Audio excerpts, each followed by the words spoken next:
안녕하세요. 김호준입니다. 대북 특사단이 6줄의 남북 합의 결과를 발표했습니다. 4월 말 남북 정상회담, 문재인, 김정은 한라인, 비핵화 의사표명, 북미 대화 용의, 그리고 남측 공연단의 평양 초청.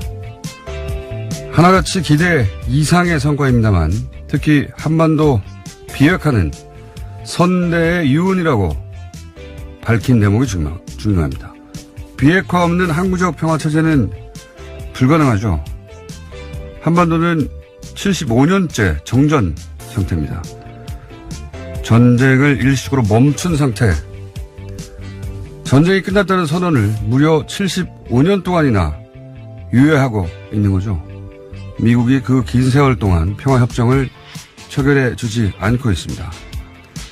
올림픽 예술의 단일팀, 한반도기, 동시입장, 응원단, 공연단, 그리고 이번에 합의된 남북 정상회담, 한라인, 그리고 북미 대화 모두 이 한반도 평화체제를 향한 중간 과정일 뿐입니다.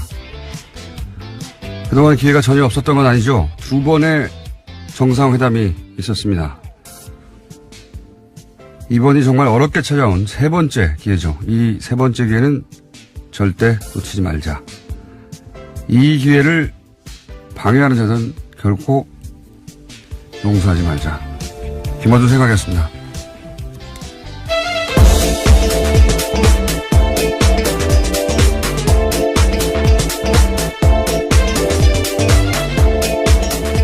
시사인의 김은지입니다. 이렇게까지 획기적인 뉴스가 나올 줄 몰랐어요. 네, 그렇죠. 전 세계가 주목하고 있는 상황입니다. 잘해보자 이 정도 수준일 줄 알았는데 그게 아니에요. 예, 대북 특사단이 가지고 온 보따리가 어마어마한데요. 예. 일단 그 뉴스를 짚어주십시오. 네, 가장 큰 뉴스는 문재인 대통령과 김정은 북한 노동당 위원장이 오는 4월 말에 판문점에서 제3차 남북 정상회담을 열기로 했습니다. 또 북한은 한반도 비핵화와 북미 대화 의지를 분명하게 하고 대화가 지속되는 동안에는 추가 핵실험이나 탄도미사일 시험 발사를 하지 않겠다라고 약속했습니다. 그러니까 1박 2일 동안 대북 특사단 역할을 했던 정의용 청와대 안보실장이 어제 저녁에 밝힌 바인데요. 총 6개로 이루어진 특사 방북 결과 언론 발표문을 발표했습니다.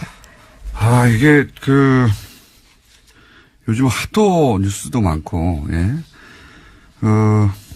우리 눈길을 끄는 뉴스가 여기저기서 막 터지고 있습니다만, 이 남북 관계에 있어서 어제 나온 뉴스만큼 큰 뉴스는 없는 것 같아요. 왜냐하면 다른 뉴스는 특정 영역에 영향을 미친다면 이거는 여기 사는 모든 사람한테 다 영향을 미친 뉴스니까요. 여기 보면 정상회담, 3번째니까 그렇다고 넘어가려고 하다 보니 판문점이라는 단어가 남쪽으로 와요, 남쪽으로. 예, 네. 처음입니다. 북한의 최고 지도자가 남한에 오는 것은요.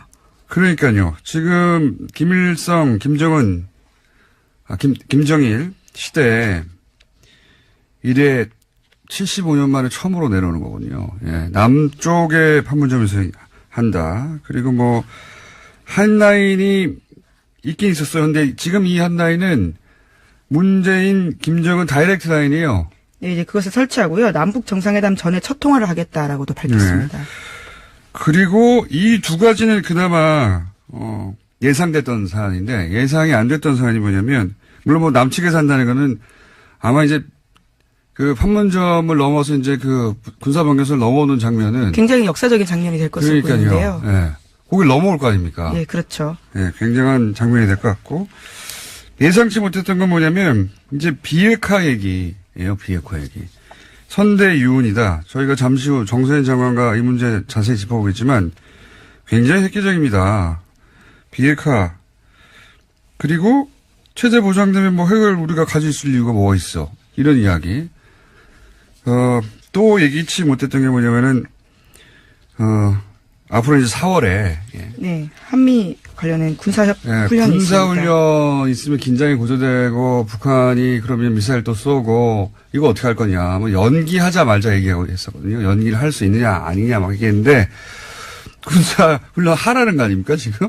네, 정우영 네. 실장이 어제 이와 관련된 이야기를 했는데요. 김 위원장이 한 말을 전한 겁니다. 네. 한미훈련을 예전 수준으로 진행하는 것을 이해한다면서 한반도 정세가 안정적으로 진입하면 한미훈련이 조절될 것으로 보인다, 기대한다라고 이야기했습니다. 이게 이제 얼마 전까지만 하더라도 한미훈련을 재개하면 우리도 가만히 있지 않는다. 그렇죠. 핵전쟁 연습이라고 하면서 강하게 반발했었습니다. 근데 이번에 갔더니 한미훈련 해라, 이거 아니에요? 이해한다는 취지의 이야기를 한 건데요. 이 거슬러 올라가면요, 첫 번째 남북 정상회담이었던, 김대중. 네, 2000년이었습니다. 네, 김대중, 김정일. 그 첫 번째 정상회담 때, 이런 얘기를 당시 김정일 위원장이 김대중 전 대통령이 했다고 해요. 둘 만났을 때. 주한미군 주도를 반대하지 않는다. 예전에는 이제 주한미군에 대해서 반대했는데, 아직도 지금 보수 진영에서는 주한미군 철수 가지고 얘기하죠. 북한이 그걸 요구하고 있다고. 아니에요. 그렇게 요구하지 않은 지가 오래됐어요. 그때 뭐라고 그랬냐면, 나중에 보니까, 주한미군 주둔이 동아시아의 이제 권력 균형, 세력 균형, 안정에 기여하는 것 같다. 이게 김정일 위원장이 당시 했던 말입니다. 그래서 통일 이후에도 주한미군이 주둔하는 걸 찬성한다는 발언을 한 지가 벌써 17년, 18년 전이에요. 예. 그런데 이번에 이제 아들, 김정은 노동당 위원장이 이렇게 말을 한 거죠. 한미훈련 해라. 한마디로 말하면. 네, 정우영 실장도 우리의 처지를 설명했다고 하는데요. 현실적으로 불가능하다라는 이야기를 했는데 이미 우리 입장에 대해서는 보고받고 알고 있고 부연 설명할 필요가 없었다라고도 했습니다. 한미 군사훈련도 큰 걸림돌이고 그보다 더 큰 걸림돌은 이제 비핵화 관련된 발언이었는데 이렇게 되면 미국이 만나지 않겠다고 할 이유가 없는 거란 말이죠. 예. 예상했던 큰 걸림돌들이 다 없어진 거예요. 그러다 보니까 굉장히 획기적이죠. 대단한 대반전인데 트럼프 대통령이 여기서 그래서 반응을 바로 했어요? 네, 실시간으로 트위터에 또 글을 남겼었는데요. 이와 관련해서는 수년 만에 처음으로 진지한 노력이 모든 관련 당사자들에 의해서 펼쳐지고 있다면서 이것을 전 세계가 주시하고 있다라고 하면서 북한과의 가능성 있는 진전, 대화에 있어서 가능성 있는 진전이 이루어지고 있다라고 반응했습니다. 이런 말도 했어요. 북한의 비핵화되지 않은 진전성이 있다. 이거 어떡합니까, 자유한국당. 제가 보기엔 자유한국당은 이제 타겟을 트럼프로 잡아야 됩니다. 물론 트럼프 입장에서는 이게 자신한테 유리하다. 예, 중간선거에도 유리하고 그렇게 판단했겠죠. 제가 작년부터 주기차게 주장한 게 그거 아닙니까. 트럼프가 노벨 평화상을 받도록 해주자. 받도록 해주고 우리는 평화를 가져가자. 예. 생각해보면 중동 문제, 클린턴, 라빈, 아라파트. 그렇죠. 세 사람이 팔레스타인 문제에 큰 진보를 이루면서 노벨 평화상을 3자 공동으로 수상을 했어요. 상상이지만, 예. 이 문제가 잘 풀리면 정말 이상한 조합 아닙니까? 김정은, 문재인, 트럼프. 3인의 공동 수상도 가능한데 다 필요 없다. 트럼프 가져가라. 그거 가져가고, 남북 문제가 여기서 됐으면 좋겠는데. 네, 의미 있는 발언들 여러 가지로 또 쏟아냈는데요. 오늘 아침 새벽에 나온 뉴스를 보면 트럼프 대통령이 스웨덴 총리와 정상회담 가지기 전에 기자들과 만나서 북한의 태도에 대해서 또 긍정적으로 평가했다라고 합니다. 그래서 평창 동계올림픽 성공적으로 개최됐다라고 이야기하면서 북한이 아주 좋았다고 생각한다. 이런 식으로 평가도 했습니다. 그게 다 이제 자기 덕분이란 말이죠. 자기 덕분이란 말인데 본인이 그렇게 생각해서 이 사안들이 급속도로 진행이 됐으면 좋겠고, 예. 그리고 방북했던 대북 특사단이 고스란히 이제 정의용 안보실장하고 손 국정원장이 바로 미국을 간다는 거 아닙니까? 예, 내일 미국으로 방문해서요. 트럼프 행정부에 대해서 이번 방북 성과를 설명할 방침이라고 합니다. 또 곧 이어서 중국과 러시아, 일본에도 이번 협의 내용을 전하고 협조를 요청할 계획입니다. 그러니까 이 특사단이 뺑뺑뺑 돌고 오는 거예요. 다 뺑뺑뺑 돌고 오고 관련해서도 뉴스 보고 나서 이제 외신들 쭉 뒤져봤는데 굉장히 크게 보도합니다. 외신들이. 당연하겠죠. 지금 트럼프와 북한 간의 긴장 관계에 대해서는 엄청나게 전 세계적 보도가 있었으니까. 네, 지난해 9월에도 저희도 굉장히 많이 말씀드렸었는데요. 그때에 비하면 정말 중대한 반전입니다. 그래서 뭐 르몽드도 탑 기사고 웬만한 외신들은 다 탑 기사예요. 예, 미국 언론도 다 보도하고 있죠 지금. 예. 네, 뉴욕타임스는 이렇게 보도하고 있는데요. 북한과의 관계를 개선하려는 문재인 대통령의 노력이 중대한 이정표를 세웠다라고 했습니다. 또 CNN도요. 북한이 불과 몇 달 전만 해도 미국을 쓸어버리겠다고 선언했었는데 그것을 고려하면 놀랄만한 발표다라고 했습니다. 뭐 중대한 반전, 놀랄만한 발표, 중대한 변화, 뭐 그렇게 생각하지 않을 수 없죠. 반기지 않는 나라가 딱 한 나라 있어요. 일본이에요. 네, 재팬 패싱까지 우려하는 분위기가 감지되고 있다고요. 오늘 아침 한국일보가 전하고 있습니다. 그러니까요. 전 세계에서 이제 놀랍다 혹은 반갑다인데 일본은 당혹스럽다예요. 예. 당혹스럽다. 네, 관방장관이 직접 밝힌 이야기이기도 한데요. 대화를 위한 대화는 지금까지 전혀 의미가 없었다라면서 기존의 입장을 재확인했다라고 합니다. 일본만 싫어하는 뉴스입니다. 현재. 사실은 한반도 정세가 불안한 것이 아베 정권에 큰 도움이 되어 왔거든요. 현재까지. 그런데 이제 자기들 없이 전 세계가 반기고 북한 문제가 급속도로 진전이 되고 그럼 아베 정권의 지렛대 하나가 큰 지렛대 하나가 사라지는 거기 때문에 반갑지 않은 게 확실하고 게다가 이런 큰 국제적 이슈가 돌아가는데 일본이 빠졌잖아요. 예, 전혀 끼지 못하고 있다 보니까 재팬 패싱이라는 이야기가 한 2주 전쯤에 저도 하는 것 같은데 나오고 있고 예, 굉장히 큰 뉴스입니다. 예, 그리고 자유한국당에서는 이제 그렇게 문제 제기를 하죠.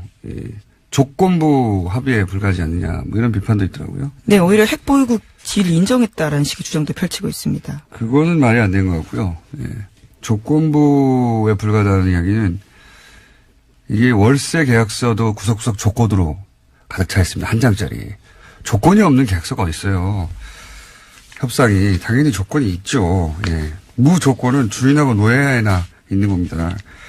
그 자체는 비판이 안 될 것 같고 제가 보기엔 트럼프 대통령하고 보수정당이 싸워야 될 상황인 것 같습니다. 뉴스 굉장히 큰 뉴스여서 좀 짚어봤고 잠시 후에 정세현 전 장관과도 얘기 나눠보겠습니다. 다음 뉴스는요? 네, 검찰이 한 차례 구속됐다가 구속적부심으로 풀려났던 김관진 전 국방부 장관에 대한 두 번째 구속영장 청구도 법원에서 기각됐습니다. 오늘 새벽 서울중앙지법 허경호 영장전담 부장판사가 밝힌 바인데요.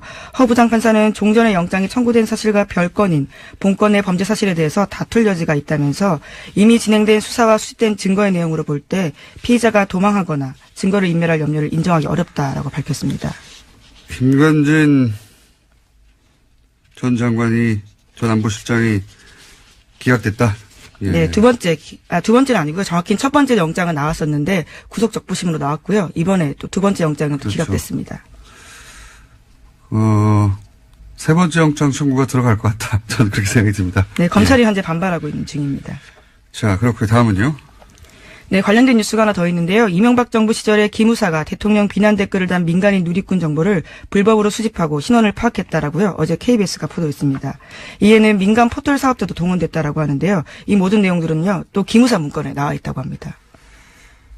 이게 이제 뭐 정치인이나 유명인이나 연예인이나 소위 이제 대중 영향력이 있는 인사뿐만 아니라 그 개인을 상대로 한 거거든요. 예, 그렇죠. 군의 보안방첩부대가 민간인을 상대로 한 겁니다. 예, 진짜 국민하고 싸운 거예요. 예, 그런 내용이 나오고 있는 와중이고 워낙 뉴스가 커서 이 사안이 잘 안 다뤄지고 있는데 묻히고 있는데 반역이죠, 반역. 예. 네, 김관진 장관 시절이고요. 예. 또 기무사가 청와대에 이 내용을 그대로 보고했다고 기무사 문건에 쓰여 있습니다. 그런데 이제 김관진 전 장관이 이걸 축소했다라는 의혹에 대해 혐의에 대해서 영장을 기각했는데 요 사안은 잠시 후에 이정열 판사님이 오늘 할 얘기가 많네요. 예. 나올 테니까 잠깐 또 그때 언급 하기로 하고요. 오늘 새벽에 일찍 일어났더니 잠이 모자라가지고 안 그래도 바람이 새는데 말도 떠듬네요. 다음 뉴스는요? 네, 검찰이 이명박 전 대통령에게 14일 오전 9시 반에 검찰에 나와서 조사받으라고요. 정식 통보했습니다. 검찰 관계자는 지난해 파면 신분이었던 박근혜 전 대통령 때보다 이틀 더 긴 8일을 줬다라고 하면서요. 전직 대통령에 대한 예우를 하고 있다라고 밝혔고요. 또 혐의 입증에 대해서는 자신감을 보이면서 여러 차례 소환할 필요도 없다라고도 밝혔습니다. 다음 주 수요일이군요. 예. 드디어 나옵니다. 예, 제가 이분을 10년간 쫓아다녔는데 드디어 포토라인에 서시는군요. 예. 혐의도 엄청 많아요. 예. 네, 어제 저녁 SBS가 꼽은 혐의만 하더라도요, 16가지입니다. 이명박 전 대통령은 크게 특수활동 비수수와 다스 관련 횡령 배임, 그리고 민간 분야에서 각종 뇌물을 받아 챙긴 의혹으로 나뉘고 있습니다. 혐의가 이렇게 많을까요? 16개가 다 뭐죠? 어쨌든 요것도 좀 잠시 후 이정열 판사하고 얘기 나눠보겠습니다. 예. 한 가지만 기억해 주세요. 다스는 누구 겁니까? 여기서 시작됐다는 건 뉴스공장에서. 예. 라고 네, 저는. 시사인도 보도를 같이 했죠. 다스는 누구 겁니까라는 질문을 여기서 시작했다는 건 누구 겁니까? 질문이 중요한 겁니다. 올해 질문사항, 마련해 주시고요. 자, 혐의가 너무 많아가지고. 네, 그렇죠. 그리고 저희가 대부분의 것들을 다뤘기 때문에, 예. 대부분 들어본 혐의들입니다. 예, 전혀. 되게 돈과 새로운 관련되어 있는 혐의들입니다. 예. 지금, 최근에 나온 뇌물만 해서 100억이 넘어갔어요. 뇌물만 해서. 확인된 거죠. 네, 예. 확인된 것만 그렇습니다. 예, 무슨 여러 가지 해외에서의 의혹들 이런 거 다 빼고 뇌물로 직접 받은 것이 확인된 것만 100억 정도입니다. 다음 뉴스는요? 네, 심지어 거기에 2억 더 있다고요. 오늘 아침 한국일보가 보도했습니다. 검찰이 이명박 전 대통령이 또 다른 수억 원의 뇌물을 받은 정황도 확인했다라고 하는데요. 서울중앙지검 특수 2부는 이명박 전 대통령 쪽이 2007년 대선 전후로 ABC 상사 회장 손모 씨로부터 2억 원을 받은 정황을 포착했다고 합니다. 이 업체는 서울 지하철 2호선 강남역 일대에 대표적 명소로 꼽히는 뉴욕 제과를 인수 운영했다는 회사인데요. 손 씨는 돈을 건넨 사실을 모두 인정하고 있다고 합니다. 정말 웃긴 뉴스네요.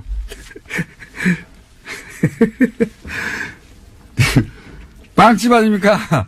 굉장히 빵집. 유명한 빵집이었죠. 유명한 빵집이 예를 들어서 대기업 체인점도 아니잖아요. 예. 재벌들한테 받았다는 게 아니고 물론 유명한 빵집이지만 강남역에 지금도 있나요? 전통적인 오래된 약속 장소 대명사였죠. 그렇죠. 여기에. 강남역 뉴욕 제과는 만남의 장소입니다. 아, 지금은 없다고 하네요. 저희 PD가. 지금은 없는데 굉장히 유명한 빵집이잖아요. 전국에 체인으로 다 있는 것도 아니고 그냥 큰 빵집 아닙니까? 여기서 무슨 뇌물을 또 받았어요. 예, 돈을 건넸다고 인정한 손 씨는요, 이명박 전 대통령 재임 기간에 민주평화통일자문회의 서울시 부의장이 임명됐다라고 합니다. 그 대가가 아닌가 하고 검찰을 의심하고 있다고 하는데요. 민통은 이게 무보수인데 왜 거기에 돈을 주고 갔을까요?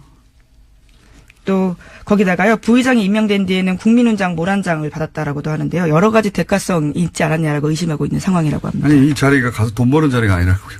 네, 지역유지라는 점을 가시할 수 있는 자리라고 하는데요. 또 그러한 소위 스펙을 통해서 정치권에 진출할 수도 있고 다양한 의미로 쓰일 수 있는 자리죠. 민주평통이 이게 명예직 자리거든요. 예. 그것도 웃기지만 이 빵집에서 돈을 받는다는 게 너무 웃기네요. 빵집에서도 2억을 받았는데 다른 곳에는 안 받았겠습니까? 제가 말씀드렸죠. 이분은 공과사가 분명하다고. 예. 친한 건 친한 거고 마음은 돈으로 표현해야 되는 겁니다. 다. 정말 빵집이 나올 줄이야. 자, 다음은요. 네, 이건희 삼성전자 회장 차명 주식 관련된 소식도 계속해서 전해드리겠습니다. 오늘 아침 한겨레 신문 보도인데요.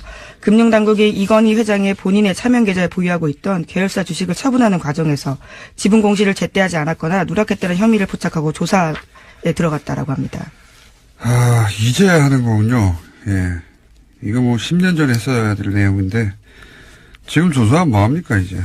네, 어쨌거나 조사 결과에 따라서 이 회장이 수억 원대 과징금을 부과받거나 수사기관에 고발될 수는 있다라고 하는데요. 현재 이 회장은 병상에 누워있는 상태입니다. 이건희 회장을 고발하는 게 무슨 의미가 있어요 지금. 예. 그리고 어제 뭐 대략 30억 정도의 과징금 얘기됐잖아요. 아니 그때 차명으로 그때 확인된 것만도 사조가 넘는데 예. 금융당국이 이것을 조사하는 게 아니라 금융당국을 조사해야 돼요. 이때까지 뭐 했냐고. 삼성과 관련해서는 정말 기적 같은 일들이 벌어지는 건 기적. 네. 다른 모두에게는 적용되지 않는 기적이 삼성에게만 적용이 돼요. 예. 이제 조사했다. 예. 그리고 예, 조사에 들어간다라는 예, 거고요. 그렇죠. 금융당국이 이 회장의 뭐 자금의 수상한 흐름을 포착했다. 무슨 의미가 있습니까? 이건 회장을 지금 고소고발 해봐야. 자, 여기까지 하겠습니다. 시사인의 김은지였습니다. 감사합니다.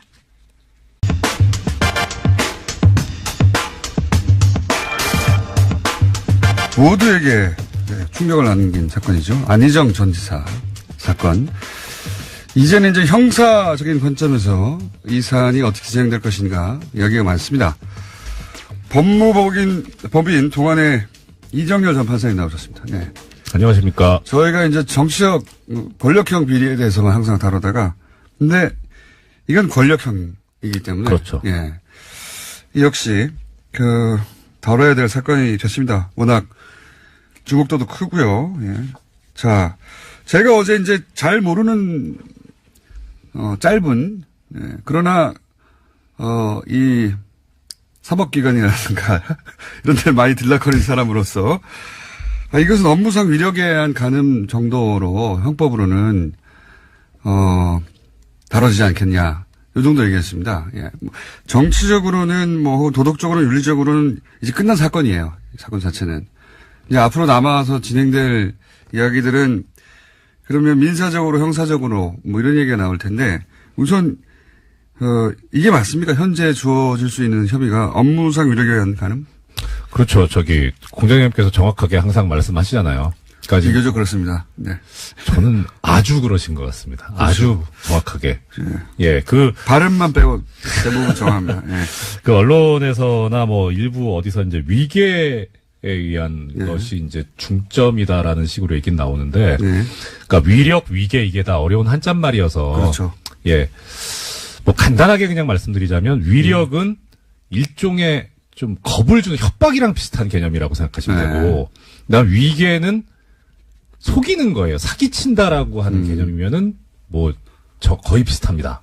예, 그러니까 그렇군요. 지금 위계에 의한 간음이 없는 건 아닌 것 같은데, 근데 그때 이 비서분께서 인터뷰를 하실 때 주된 내용은 결국 자기는 그냥 일개 비서고 상대방은 지사고 그러니까 지위 차이도 있고 권력의 차이도 있으니까 자기가 거부할 수 없었다라고 하는 그러니까 자기가 속았다는 개념보다는 어떤 겁을 먹었다라고 하는 저항할 수 없었다는 그런 개념이었었거든요. 지금 이제 소위 미투의 본질 혹은 전형적인 케이스. 그렇죠. 구조적으로는 그렇습니다. 네. 이제 거부할 수 없는 상대가 압도적으로 큰 권력, 지위 또는 자기한테 불이익을 줄 수 있는 상사나 해당되는 거죠. 그렇죠. 예, 그러니까 오히려 위계에 의한 간음이나 추행으로 간다는 거는 이 미투 운동의 본질과 다르게 보자는 거니까 오히려 그런 거는 물론 속내는 그렇지 않을 수도 있겠지만 좀 경계해야 되는 거죠. 오히려 이건 업무상 위력에 의한 간음이나 추행이 맞습니다.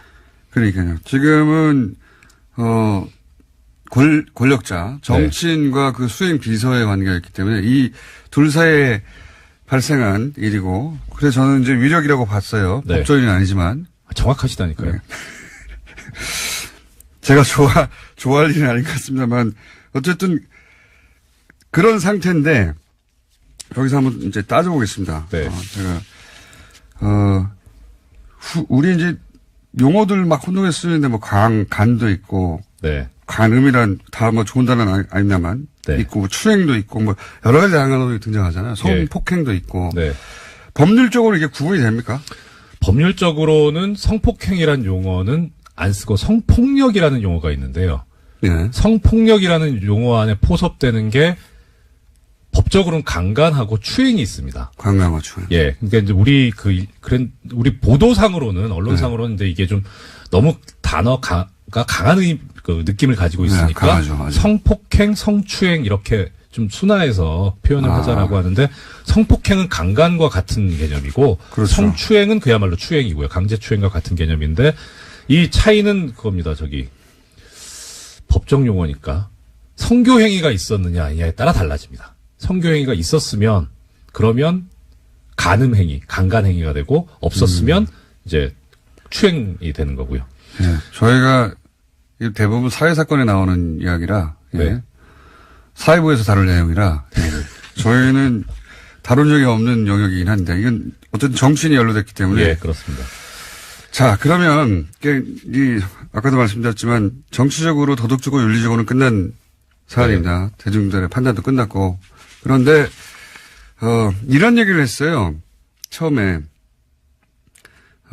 비서실에서의 첫 반응이었던 것 같은데 합의에 의한 관계였다. 이렇게 얘기를 했습니다. 네. 이 비서실이 이 정도의 사안을 자기들 마음대로 하진 않았을 테니까 자기들 뭐 전후 상황 파악하고 대응한 거겠죠. 1차 반응이었던 것 같고.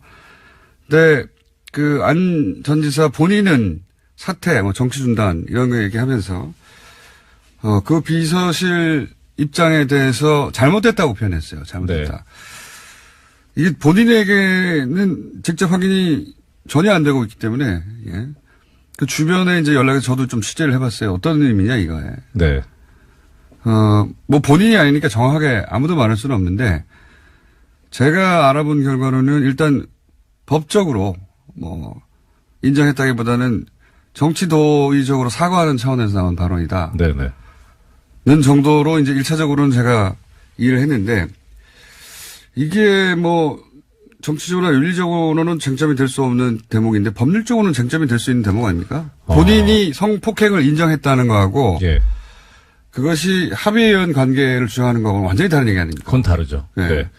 그러니까 정치적 수사 일종의 그렇게 파악하신 또 이 공장장님의 견해가 탁월하신 정확한. 그러니까 이게 지금 뭐냐면 네. 일부 얘기가 나오는 게 이게 자백 아니냐. 네. 근데 자백은 원칙적으로 수사기관이나 내지는 재판기관에 대해서 해야 되는 게 자백이에요. 법적으로는. 예, 이게 네, 법률적으로 자백의 효과가 있습니까? 없습니다. 다만 예. 네. 그러니까 요건이 두 개가 있는데 하나는 수사기관이나 재판기관에 대해서 해야 된다는 그런 요건이 있고 또 하나는 뭐 자기의 어떤 생각이나 이야기를 다른 글이나 서면으로 나타내는 것도 그런 것도 나중에 자백의 효과가 있는 부분도 있긴 한데 그게 자백의 효과가 있으려면 대체로 범죄 사실과 유사한 어느 정도 근접한 정도의 사실관계가 나타나 있어야 됩니다. 전후 사실관계를 적시하고 이거에 대해서 내가 인정한다. 그렇죠. 그러니까 지금 이 얘기는 뭐냐면 비서실에서 합의에 의한 관계라고 했는데 그건 잘못됐다라고 하는 거는 뒤집어서 표현하면 합의가 없었다는 얘기 정도는 되잖아요. 네. 그러니까 합의가 없었고 어떤 강제력이 있었구나라고 하는 일종의 정황 증거로서는 효력이 되지만 이거 완전 성폭행이네. 뭐 완전 인정했네. 이렇게 자백으로까지 볼 수는 없는 거죠. 법률적 자백으로는 아니다. 네. 왜냐하면 지금은 정치적인 어떤 효과나 정치적 파장 정도만 논의되는데 이게 머지않아 이제 직접 고소가 이루어졌지 않습니까? 네. 예.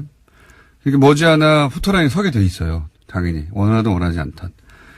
그러면 그 다음 공방은 법적인 공방 아닙니까? 그렇죠. 네. 그때까지 계속해서 이런 이야기들이 따라갈 텐데 이런 현재 법률적인 부분에서 이렇게 쟁점이 될 수 있냐 저는 궁금해서. 예. 네. 저도 뭐 보기에 뭐 공장장님 생각을 따라가는 것이긴 합니다만 네. 상당히 좀 고도의 어떤 생각이 있었다고 드는 게 그러니까 어차피 이게 합의에 의한 관계라고 해도 본인으로서는 이제 불륜인 셈이 되니까. 정치적으로는 끝난 거. 도덕적, 그러니까, 윤리적, 정치적으로는 이렇게 하나 저렇게 하나 끝난 그렇죠. 건 똑같아요. 그러니까 굳이 지금 이 타이밍에서 법적인 걸 다투려고 나설 필요는 없지 않았을까. 그런 정신은 없었을 거라고 봅니다. 그런 계산과 정신이 있었던 상황은 아닌 것 같고 그냥 다 끝났다. 예. 다 그렇죠. 끝났는데 뭘 세세하게 구분하느냐. 이 정도의 상황이었던 것 같긴 한데 제가 이제 좀 취재를 해보니까 그렇긴 한데 그런데 이게 법률적으로 어떻게 되느냐. 그건 이해했고요. 법률적으로 자백으로까지 받아들이지 않는다. 네. 자, 이제 이게 개인들의 차원으로 넘어가 보죠. 개인들. 뭐 위력이나 위계. 그러니까 네. 소위 직장 내에서의 상하 관계라든가. 네. 뭐 지금 또, 국회에서 또 그 보좌관, 비서관하고 의원 간의 관계에서 나오고. 이 상하 관계는 사실 모든 조직에 다 있잖아요. 그렇죠. 예. 네. 뭘 주의해야 됩니까? 사실은 남성 일반, 그러니까 정치판에 있던 아니면 예. 어느 판에 있던, 이게 여야를 떠나서 사실은 이게 남성 일반한테 그 경각심을 주고 나 스스로 주의하게 만드는 면이 있어요. 기본적으로 다. 뭐 공장장님께서 그렇게 표현하셨습니다만 주의한다기보다 네. 그냥 하면 안 돼요. 그렇죠. 그러니까 그런 부분을 예. 근데 제가, 상하 관계에도 연연이 있어요. 제 말은. 그렇죠. 예. 그러니까 제가 이제 이거와 관련된 그 판례를 그냥 소개를 해드릴게요. 예, 표현을 주의해야 됩니다. 예. 그래서 예, 표현을 주의. 예. 제 말은 무슨 말씀인지 예, 사회관계에도 연애는 있거든요. 네. 그러니까 그러면 지금 평직원끼리만 연애하는 건 아니잖아요. 예. 그런 의미인데. 그러니까 아까 처음에 공장장님께서 말씀 주셨는데 강간과 업무상 위력에 의한 간음이 어떻게 다른 건가라는 이제 문제가 제기될 수 있거든요. 네. 강간은 아시다시피 폭행 또는 협박을 해가지고 한 거를 피해자로 하여금 저항을 완전히 그냥 못하게 해버리거나 아니면 현저히 곤란하게 그런 상태까지 빠지게 해야 되는 게 그렇게 돼 있어요. 현저히 곤란하다. 이거 좀 근데 어려운 표현이에요. 어려운 표현인데 이거랑 대비해 보시면 돼요. 그러니까 이 업무상 위력에 의한 간음은 업무상 위력은 이 강간에 있어서의 강제보다 훨씬 다운돼 있습니다. 그렇군요. 강도가 약해요. 근데 어떻게 표현하고 있냐면 판례에서는 이때 이 위력이라고 하는 거는 그냥 자유의사를 억압하기에 충분한 정도면 된다. 아, 이게 그거군요. 예. 이게 소위 이제 자유의사. 예, 그러니까 완전히 자신이 자신의 의지로 결정을 하는 게 아니라 거기에 영향을 미칠 정도의 지위나 압력, 그게 뭐 무언이든. 그 판례를 그대로 얘기하시네요. 그래요? 네. 그렇게 나와 있습니다. 유형적이든 무형적이든 묻지 않고 폭행 협박뿐만 아니라 사회적, 경제적, 정치적인 지위나 권세를 이용하는 것도 가능하다. 아하. 판례 이렇게 나와 있습니다. 이미 그렇게 나와 있군요. 예. 그러니까 지금 이제 사람들이 오해하기를, 아니, 내가 팔을 끌어당겼어. 네. 아니면 내가 뭐 때렸어. 네. 라고 하는 것으로 피해질 수 있는 게 아니라는 거죠. 그렇죠. 예. 그러니까 이번 사안에서도 피해자분이 그렇게 얘기하셨잖아요. 저분은 지사고 나는 비서에 불과하기 때문에 내가 어떻게 할 수 없는 상황이었다라고 하는 게 이 판례하고 맞아요. 그렇군요. 정확하게 이 판례가 맞는 거군요. 예. 전형적인 미투에 해당되는. 그렇습니다. 모르겠습니다. 재판정에서 또 다른 얘기가 나올지는 모르겠으나 지금 현재 이 사건은 정확하게 미투에 해당되는 사건. 네. 법조에 가면 이런 사건은 또 다른 얘기가 나오긴 하긴 했었습니다. 과거에 사례를 보자면. 근데 지금은 그런 얘기 할 필요가 없는 거고요. 그렇죠. 이게 그러니까 팔을 땡겼다. 네. 뭐 때렸다. 네. 막 폭력을 가해서 억지로 뭐 목을 졸랐다. 뭐 이런 것까지 안 가도 된다는 내가 때렸어. 아니면 뭐 그렇죠. 예, 폭력을 썼어. 강제로 했어. 이 말은 해당되지 않는다는 겁니다. 예. 이 사안에. 그렇죠. 그거 굉장히 명심해야 될 사안이에요. 예. 그러니까 그냥 뭐라고 표현해야 되죠? 이상 야릇한 내가 만약에 던졌는데 그죠? 내가 그 말을 듣지 않을 경우 내가 예를 들어서 월급이 절반으로 떨어진다든가 그렇죠. 해고가 될 수 있다. 해고가 된다든가 예. 아니면 뭐 인사고과에서 불이익을 받을 수 있다던가. 그 점을 이용한 그렇죠. 그걸 위력에 여포한 거죠. 예. 네. 그리고 여기에 판례가 하나 더 추가하고 있는 건 이겁니다. 현실적으로 피해자의 자유의사가 억압될 것임을 요하는 것도 아니다. 그러니까 현실적으로 겁을 먹지 않아도 돼요. 그냥 그런 지위에만 있으면 그렇게 되는 거예요. 이거 진짜 어렵네요. 아니, 두 번째 앞에까지 이해했는데 예. 두 번째 예. 현실적으로 피해자 겁을 안 먹어도 된다는 거예요. 그냥 그 지위에만 있으면 돼요. 이거 좀 과한 거 아닙니까? 피해자가 상대가 예. 겁을 먹지 않다는 건 상대방도 자유의지에 선택했다고 볼 수 있는 거 아닌가요? 그러니까 그거는 거꾸로 이제 조금 아까 말씀드렸던 위계에 의한 경우에는 그건 비록 속아서 착오를 일으켰지만 자유의지가 있잖아요. 위계의 경우는 그렇다. 예, 근데 이제 위력의 경우에는 그래요. 그냥 그 존재 자체가 있는 것 자체가 그렇다는 거거든요. 그러니까 이게 사실 판례가 이렇게까지 가고 있는 이유는 우리 애청자 여러분들도 그렇지만 우리나라 이 성폭행 관련 판례가 너무 엄격하다고 얘기하고 있잖아요. 그러니까 쉽게 인정되지 않는다는 거죠. 예, 그렇죠. 그러니까 현실적으로 반항을 하지 않으면 성폭행이 안 된다고 이렇게 하고 있는 거 아니냐는데 그것도 오해가 있기는 하지만 아무튼 그건 그렇더라도 지금 저 업무상 유력에 의한 간음 이 부분을 완전히 폭넓게 인정을 해버림으로써 그 부분을 좀 상쇄를 시키고 있어요. 그렇군요. 우리 법 현실이 이러하기 때문에 또 사회 인식이 이러하기 때문에 여성의 관점에서 법률을 해석하는 경우가 오랫동안 없었기 때문에 거꾸로 이걸 폭넓게 인정한다. 그렇죠. 그러니까 사실 또 역으로 보면 이런 업무상 유력에 의한 간음죄라는 게 있기 때문에 강간죄의 성폭행 범죄의 폭이 좁아질 수밖에 없어요. 이렇게 이걸 넓혀 놓으니까 그쪽은 좁아져야죠, 사실. 그렇군요. 세상의 모든 걸 다 해결할 수는 없긴 한데 한 가지 법으로 여기서 근데 제가 처음 알았던 건 피해자가 예, 현실적으로 예 자유의 제약을 전혀 받지 않았다 하더라도 전혀까지는 아니더라도 그러니까 그런 제압을 정확한 요하지 표현이 뭐죠? 문장 그대로 읽어드릴게요. 네. 이 경우에 있어서의 위력은 현실적으로 피해자의 자유의사가 제압될 것임을 요하는 것은 아니다. 아, 자유의사가 제압될. 그러니까 본인은 자유롭게 선택했다고 생각한다 하더라도. 네. 야, 여기서부터 어렵습니다. 자. 이해가 안 가시는 거지. 여기서 네. 이명박 전 대통령, 그러니까 이해는 했어요. 네. 무슨 말인지. 예. 요 구도 안에서는 네. 하고 제안한 거잖아요. 예, 그렇죠. 그러니까 위력이 분명한 상황 하에서는 네. 본인이 설사 자유의지가 제압됐다고 스스로 의식하지 못하더라도 네. 이미 위력이 발휘된 상황이기 때문에 그렇죠. 이런 말이잖아요. 그렇죠. 자, 이 다른 얘기도 해야 되는 이명박 전 대통령 혐의 관련 얘기도 해야 되는데 정세현 장관이 이미 연결됐기 때문에 예. 네.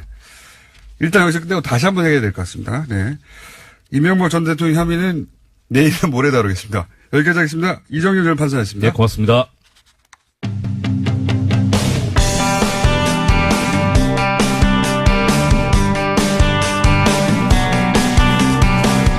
정세현 전 장관 연결되어 있습니다. 안녕하십니까?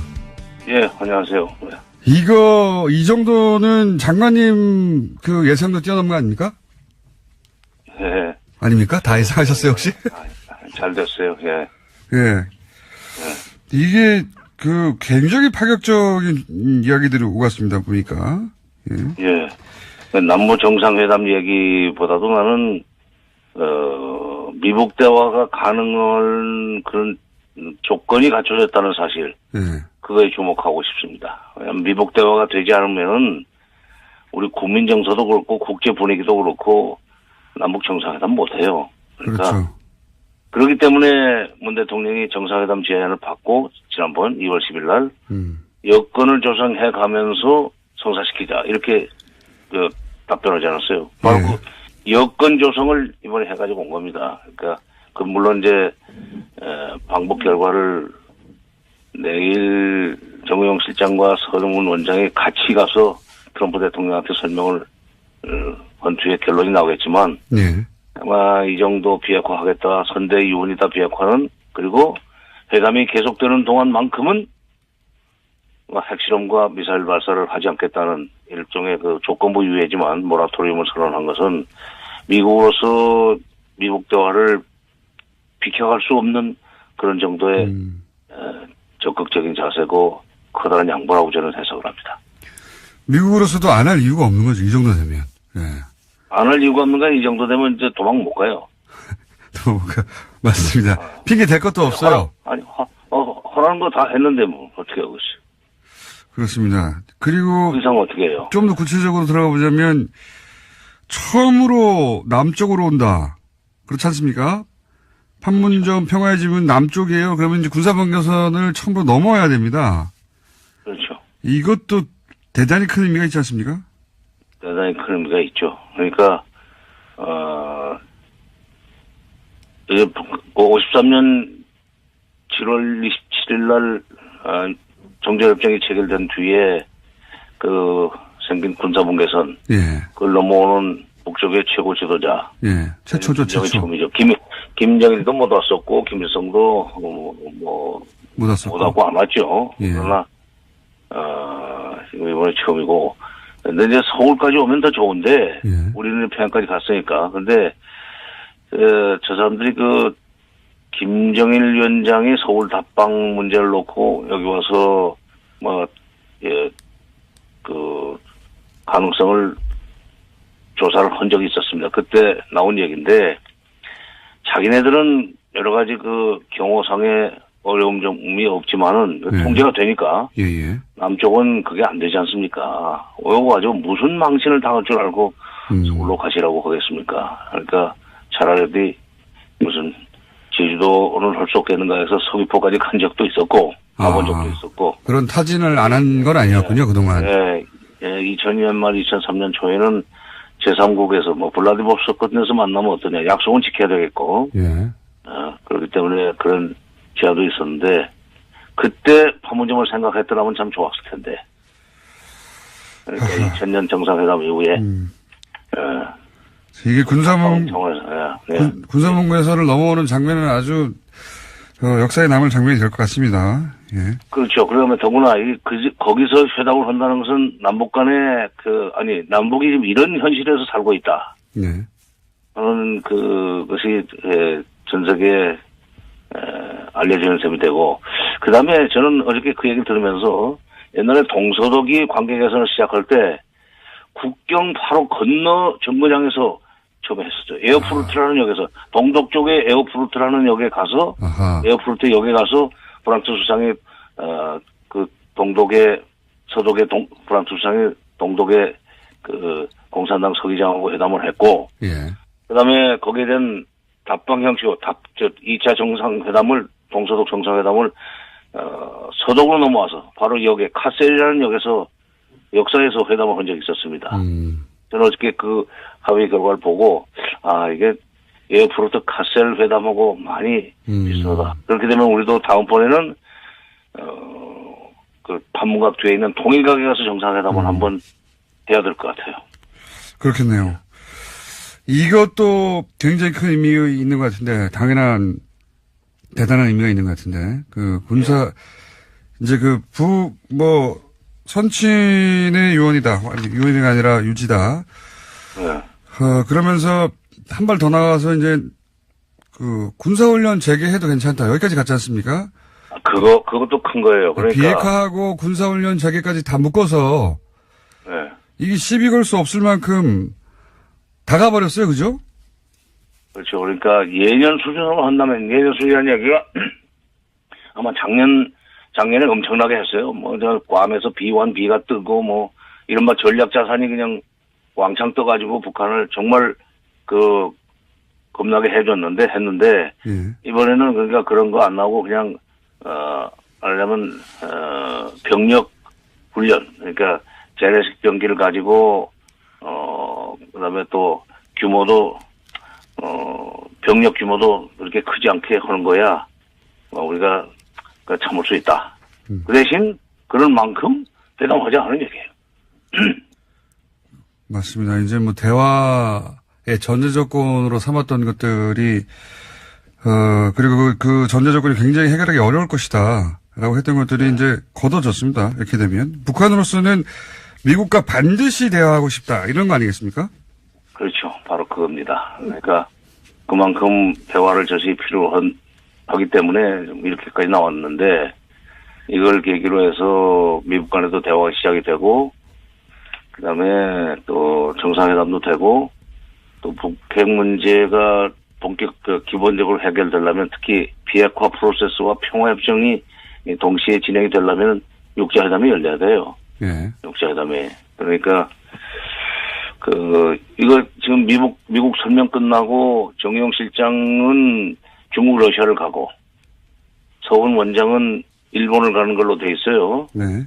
육자회담 참가국들 다 도는 겁니다. 이렇게 되면은, 미국 대화 이후에 육자회담을 하도록 기반을 닦아야 된다는 우리 정부의 정책 의지가, 드러난다고 보는데, 북핵 문제는 육자회담을 가면 이제 9.19 공동성명, 2005년 9.19 공동성명 구도로 돌아가야 된다는 얘기가 되고, 그렇게 되면 이미 합의가 된 거를 이행만 하면 되기 때문에 상당히 빠른 속도로 비핵화 내지는 평화협정 문제가 해결 국면으로 들어갈 수 있으라고 봅니다. 우리 좀 편하게 살 수 있는 시간이 당겨질 것 같아요. 이 말도 굉장히 이제 귀에 꽂히는 말입니다. 체제가 보장되면 핵이 왜 필요하겠느냐. 그렇죠. 네. 네. 체제 보장을 위해서 핵을 개발한 거, 사실 핵의 보유 양으로 보자면 북한과 미국이 비교도 안 되니까요. 그렇죠. 핵 몇 개 가지고 있다고 미국을 이길 수 있는 것도 아니고, 핵은 자기 체제 보장을 위해서 만들었다는 거를 거꾸로 보면 자백하는 것과 마찬가지 건데. 그렇죠. 이제 가장 어려운 거는 그럼 어떻게 체제를 보장할 것인가. 서로. 그냥 수교예요. 수교. 네. 미북 수교. 미국 수교. 그리고 평화협정. 적대시 정책 포기라는 것은 그냥 그건 순서에 들어가 있는 얘기지만 수교까지 하고 나면 적대시 정책 군사적으로 적대를 못하죠. 또 평화협정 체결 도가면 군사적인 적대 행위를 할 수가 없습니다. 그렇긴 한데요. 예. 먼저 핵을 포기해라. 아니다. 뭐 이런 얘기 또 왔다 갔다 할 거 아니겠습니까, 또. 그죠? 아니, 근데 이제 그거는 9.19 공동성명 얘기를 제가 왜 하냐면 9.19 공동성명에는 모든 약속은 말 대 말, 행동 대 행동으로 이행한다. 말 대 말, 이렇게 행동 대 있었는데, 행동 대 행동으로 가면은 되죠. 그러니까 딱 보고, 핵폭이 하는 거 보고 평화협정. 알겠습니다. 거기서 그 자리에서 바꾸면 되는 거 아닙니까? 정세현 장관이었습니다. 그래서 통일 이후에도 주한미군이 두둔하는 걸 찬성한다는 발언을 한 지가 벌써 17년, 18년 전이에요. 예.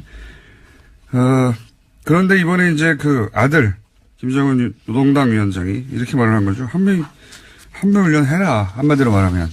네, 정용 실장도 우리의 처지를 설명했다고 하는데요. 현실적으로 불가능하다라는 이야기를 했는데 이미 우리 입장에 대해서는 보고받고 알고 있고 부연 설명할 필요가 없었다라고도 했습니다. 한미 군사훈련도 큰 걸림돌이고 그보다 더 큰 걸림돌은 이제 비핵화 관련된 발언이었는데 이렇게 되면 미국이 만나지 않겠다고 할 이유가 없는 거란 말이죠. 예. 그 예상했던 큰 걸림돌들이 다 없어진 거예요. 그러다 보니까 굉장히 획기적이죠. 대단한 대반전인데 트럼프 대통령이 여기서 그래서 반응을 바로 했어요. 네, 실시간으로 트위터에 또 글을 남겼었는데요. 이와 관련해서는 수년 만에 처음으로 진지한 노력이 모든 관련 당사자들에 의해서 펼쳐지고 있다면서 이것을 전 세계가 주시하고 있다라고 하면서 북한과의 가능성 있는 진전, 대화에 있어서 가능성 있는 진전이 이루어지고 있다라고 반응했습니다. 이런 말도 했어요. 북한의 비핵화되지 않은 진전성이 있다. 이거 어떡합니까, 자유한국당. 제가 보기엔 자유한국당은 이제 타겟을 트럼프로 잡아야 됩니다. 물론 트럼프 입장에서는 이게 자신한테 유리하다. 예, 중간선거에도 유리하고 그렇게 판단했겠죠. 제가 작년부터 주기차게 주장한 게 그거 아닙니까. 트럼프가 노벨 평화상을 받도록 해주자. 받도록 해주고 우리는 평화를 가져가자. 예. 생각해보면 그 중동 문제 클린턴, 라빈, 아라파트. 그렇죠.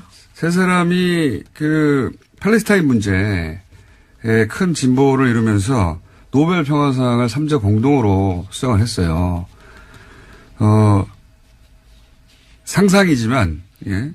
이 문제가 잘 풀리면 정말 이상한 조합 아닙니까? 김정은, 문재인, 트럼프. 3인의 공동 수상도 가능한데 다 필요 없다. 트럼프 가져가라. 그거 가져가고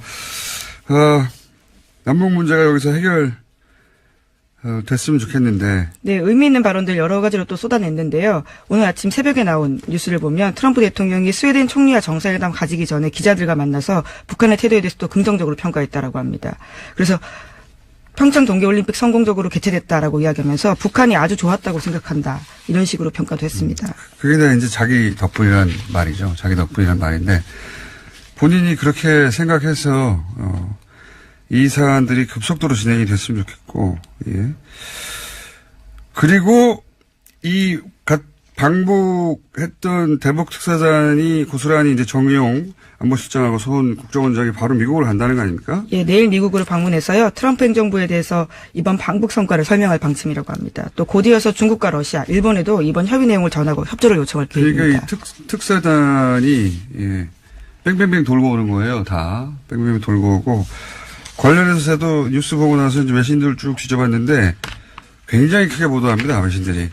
당연하겠죠. 지금 트럼프와 북한 간의 긴장관계에 대해서는 엄청나게 전 세계적 보도가 있었으니까. 네, 지난해 9월에도 저희도 굉장히 많이 말씀드렸었는데요. 그때에 비하면 정말 중대한 반전입니다. 그래서 뭐 르몽드도 탑 기사고 웬만한 외신들은 다 탑 기사예요. 예, 미국 언론도 다 보도하고 있죠 지금. 예. 네, 뉴욕타임스는 이렇게 보도하고 있는데요. 북한과의 관계를 개선하려는 문재인 대통령의 노력이 중대한 이정표를 세웠다라고 했습니다. 또 CNN도요. 북한이 불과 몇 달 전만 해도 미국을 쓸어버리겠다고 선언했었는데 그것을 고려하면 놀랄만한 발표다라고 했습니다. 뭐 중대한 반전, 놀랄만한 발표, 중대한 변화, 뭐 그렇게 생각하지 않을 수 없죠. 반기지 않는 나라가 딱 한 나라 있어요. 일본이에요. 네, 재팬 패싱까지 우려하는 분위기가 감지되고 있다고요. 오늘 아침 한국일보가 전하고 있습니다. 그러니까요. 전 세계에서 이제 놀랍다 혹은 반갑다인데 일본은 당혹스럽다예요. 예. 당혹스럽다. 네, 관방장관이 직접 밝힌 이야기이기도 한데요. 대화를 위한 대화는 지금까지 전혀 의미가 없었다라면서 기존의 입장을 재확인했다라고 합니다. 일본만 싫어하는 뉴스입니다. 현재. 사실은 한반도 정세가 불안한 것이 아베 정권에 큰 도움이 되어 왔거든요. 현재까지. 그런데 이제 자기들 없이 전 세계가 반기고 북한 문제가 급속도로 진전이 되고 그럼 아베 정권의 지렛대 하나가 큰 지렛대 하나가 사라지는 거기 때문에 반갑지 않은 게 확실하고 게다가 이런 큰 국제적 이슈가 돌아가는데 일본이 빠졌잖아요. 예, 전혀 끼지 못하고 있다 보니까 재편 패싱이라는 이야기가 한 2주 전쯤에 저도 하는 것 같은데 나오고 있고 예, 굉장히 큰 뉴스입니다. 예, 그리고 자유한국당에서는 이제 그렇게 문제 제기를 하죠. 조건부 합의에 불과하지 않느냐 뭐 이런 비판도 있더라고요. 네, 오히려 핵보유국 지위를 인정했다라는 식의 주장도 펼치고 있습니다. 그거는 말이 안 된 것 같고요. 예. 조건부에 불과하다는 이야기는 이게 월세 계약서도 구석구석 조건으로 가득 차 있습니다. 한 장짜리. 조건이 없는 계약서가 어디 있어요. 협상이 당연히 조건이 있죠. 예. 무조건은 주인하고 노예나 있는 겁니다. 그 자체는 비판이 안 될 것 같고 제가 보기엔 트럼프 대통령하고 보수정당이 싸워야 될 상황인 것 같습니다. 뉴스 굉장히 큰 뉴스여서 좀 짚어봤고 잠시 후에 정세현 전 장관과도 얘기 나눠보겠습니다. 다음 뉴스는요? 네, 검찰이 한 차례 구속됐다가 구속적부심으로 풀려났던 김관진 전 국방부 장관에 대한 두 번째 구속영장 청구도 법원에서 기각됐습니다. 오늘 새벽 서울중앙지법 허경호 영장전담 부장판사가 밝힌 바인데요. 허 부장판사는 종전에 영장이 청구된 사실과 별건인 본건의 범죄 사실에 대해서 다툴 여지가 있다면서 이미 진행된 수사와 수집된 증거의 내용으로 볼 때 피의자가 도망하거나 증거를 인멸할 염려를 인정하기 어렵다라고 밝혔습니다. 김관진 전 장관이 전 안보실장이 기각됐다. 예. 네, 두 번째는 아니고요. 정확히는 첫 번째 영장은 나왔었는데 구속적부심으로 나왔고요. 이번에 또 두 번째 영장은 또 그렇죠. 기각됐습니다. 세 번째 영장 청구가 들어갈 것 같다. 저는 그렇게 생각이 듭니다. 네, 검찰이 현재 반발하고 있는 중입니다. 자, 그렇고 다음은요. 네, 관련된 뉴스가 하나 더 있는데요. 이명박 정부 시절에 기무사가 대통령 비난 댓글을 단 민간인 누리꾼 정보를 불법으로 수집하고 신원을 파악했다라고요. 어제 KBS가 보도했습니다. 이에는 민간 포털 사업자도 동원됐다라고 하는데요. 이 모든 내용들은요. 또 기무사 문건에 나와 있다고 합니다. 이게 이제 뭐 정치인이나 유명인이나 연예인이나 소위 이제 대중 영향력이 있는 인사뿐만 아니라 그 개인을 상대로 한 거거든요. 예, 그렇죠. 군의 보안방첩부대가 민간인을 상대로 한 겁니다. 예, 진짜 국민하고 싸운 거예요. 예, 그런 내용이 나오고 있는 와중이고 워낙 뉴스가 커서 이 사안이 잘 안 다뤄지고 있는데 묻히고 있는데 반역이죠, 반역. 예. 네, 군의 김관진 장관 시절이고요. 예. 또 기무사가 청와대에 이 내용을 그대로 보고했다고 기무사 문건에 쓰여 있습니다. 그런데 이제 김관진 전 장관이 이걸 축소했다라는 의혹에 대해 혐의에 대해서 영장을 기각했는데 요 사안은 잠시 후에 이정열 판사님이 오늘 할 얘기가 많네요. 예. 나올 테니까 잠깐 또 그때 언급하기로 하고요. 오늘 새벽에 일찍 일어났더니 잠이 모자라가지고 안 그래도 바람이 새는데 말도 떠듬네요. 다음 뉴스는요? 네, 검찰이 이명박 전 대통령에게 14일 오전 9시 반에 검찰에 나와서 조사받으라고요. 정식 통보했습니다. 검찰 관계자는 지난해 파면 신분이었던 박근혜 전 대통령 때보다 이틀 더 긴 8일을 줬다라고 하면서요. 전직 대통령에 대한 예우를 하고 있다라고 밝혔고요. 또 혐의 입증에 대해서는 자신감을 보이면서 여러 차례 소환할 필요도 없다라고도 밝혔습니다. 다음 주 수요일이군요. 예. 드디어 이번에, 나옵니다. 예, 제가 이분을 10년간 쫓아다녔는데 드디어 포토라인에 서시는군요. 예. 혐의도 엄청 많아요. 예. 네, 어제 저녁 SBS가 꼽은 혐의만 하더라도요, 16가지입니다. 이명박 전 대통령은 크게 특수활동 비수수와 다스 관련 횡령 배임, 그리고 민간 분야에서 각종 뇌물을 받아 챙긴 의혹으로 나뉘고 있습니다. 혐의가 이렇게 많을까요? 16개가 다 뭐죠? 어쨌든 요것도 좀 잠시 후 이정열 판사하고 얘기 나눠보겠습니다. 예. 한 가지만 기억해 주세요. 다스는 누구 겁니까? 여기서 시작됐다는 건 뉴스공장에서. 예. 라고 네, 저는. 시사인도 보도를 같이 했죠. 다스는 누구 겁니다라는 질문을 여기 보면 정상회담, 세 번째니까 그렇다고 넘어가려고 하다 보니 판문점이라는 단어가 남쪽으로 있죠. 와요, 남쪽으로. 예, 네. 처음입니다. 북한의 최고 지도자가 남한에 오는 것은요.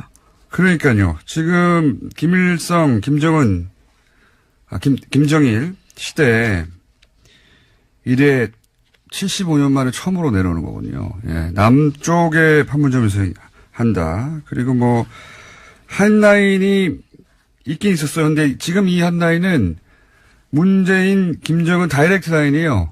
네, 이제 그것을 설치하고요. 남북 정상회담 전에 첫 통화를 하겠다라고도 밝혔습니다. 그리고 이 두 가지는 그나마 예상됐던 사안인데 예상이 안 됐던 사안이 뭐냐면 물론 뭐 남측에서 한다는 거는 아마 이제 그 판문점을 넘어서 이제 그 군사병력을 넘어오는 장면은 굉장히 역사적인 장면이 될 것으로 보이는데요. 예. 거길 넘어올 거 아닙니까? 네, 그렇죠. 예, 굉장한 장면이 될 것 같고 예상치 못했던 건 뭐냐면 이제 비핵화 얘기예요. 비핵화 얘기. 선대 유운이다. 저희가 잠시 후 정세현 장관과 이 문제 자세히 짚어보겠지만 굉장히 획기적입니다. 비핵화. 그리고 체제 보장되면 뭐 핵을 우리가 가질 수 있을 이유가 뭐가 있어. 이런 이야기. 또 예기치 못했던 게 뭐냐면은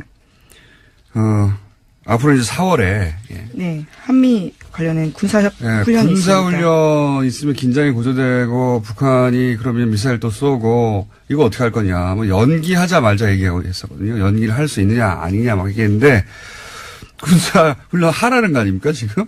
네, 정용 실장이 어제 이와 관련된 이야기를 했는데요. 김 위원장이 한 말을 전한 겁니다. 네. 한미훈련을 예전 수준으로 진행하는 것을 이해한다면서 한반도 정세가 안정적으로 진입하면 한미훈련이 조절될 것으로 보인다. 기대한다라고 이야기했습니다. 이게 이제 얼마 전까지만 하더라도 한미훈련을 재개하면 우리도 가만히 있지 않는다. 그렇죠. 핵전쟁 연습이라고 하면서 강하게 반발했었습니다. 근데 이번에 갔더니 한미훈련 해라 이거 아니에요? 이해한다는 취지의 이야기를 한 건데요. 이 거슬러 올라가면요. 그 첫 번째 남북 정상회담이었던 김대중. 네, 2000년이었습니다. 네, 김대중, 김정일. 그 첫 번째 정상회담 때 이런 얘기를 당시 김정일 위원장이 김대중 전 대통령이 했다고 해요. 두 만났을 때. 그 주한미군 주도를 반대하지 않는다. 그 예전에는 이제 그 주한미군에 대해서 반대했는데 아직도 지금 보수 진영에서는 주한미군 철수 가지고 얘기하죠. 그 북한이 그걸 요구하고 있다고. 아니에요. 그렇게 요구하지 않은 지가 오래됐어요. 그때 뭐라고 그랬냐면 나중에 보니까 주한미군 주둔이 동아시아의 이제 권력 균형, 세력 균형 안정에 기여하는 것 같다. 이게 김정일 위원장이 당시 했던 말입니다. 안녕하세요. 김호준입니다. 대북 특사단이 6줄의 남북 합의 결과를 발표했습니다. 4월 말 남북 정상회담, 문재인, 김정은 한라인, 비핵화 의사표명, 북미 대화 용의, 그리고 남측 공연단의 평양 초청. 하나같이 기대 이상의 성과입니다만 특히 한반도 비핵화는 선대의 유운이라고 밝힌 대목이 중요합니다. 비핵화 없는 항구적 평화체제는 불가능하죠. 한반도는 75년째 정전 상태입니다. 전쟁을 일시적으로 멈춘 상태. 전쟁이 끝났다는 선언을 무려 75년 동안이나 유예하고 있는 거죠. 미국이 그 긴 세월 동안 평화협정을 체결해 주지 않고 있습니다. 올림픽 예술의 단일팀, 한반도기, 동시입장, 응원단, 공연단, 그리고 이번에 합의된 남북 정상회담, 한라인, 그리고 북미 대화 모두 이 한반도 평화체제를 향한 중간 과정일 뿐입니다. 그동안 기회가 전혀 없었던 건 아니죠. 2번의 정상회담이 있었습니다. 이번이 정말 어렵게 찾아온 3번째 기회죠. 이 3번째 기회는 절대 놓치지 말자. 이 기회를 방해하는 자는 결코 용서하지 말자. 김어준 생각이었습니다.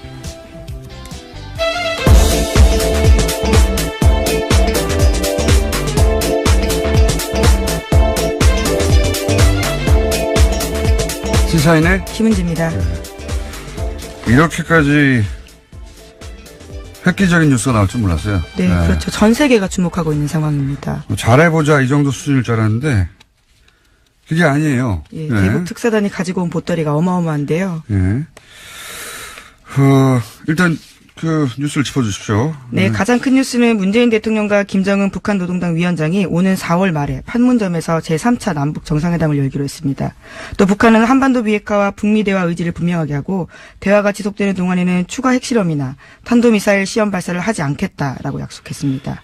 그러니까 1박 2일 동안 대북 특사단 역할을 했던 정의용 청와대 안보실장이 어제 저녁에 밝힌 바인데요. 총 6개로 이루어진 특사 방북 결과 언론 발표문을 발표했습니다. 이게 요즘 하도 뉴스도 많고, 예.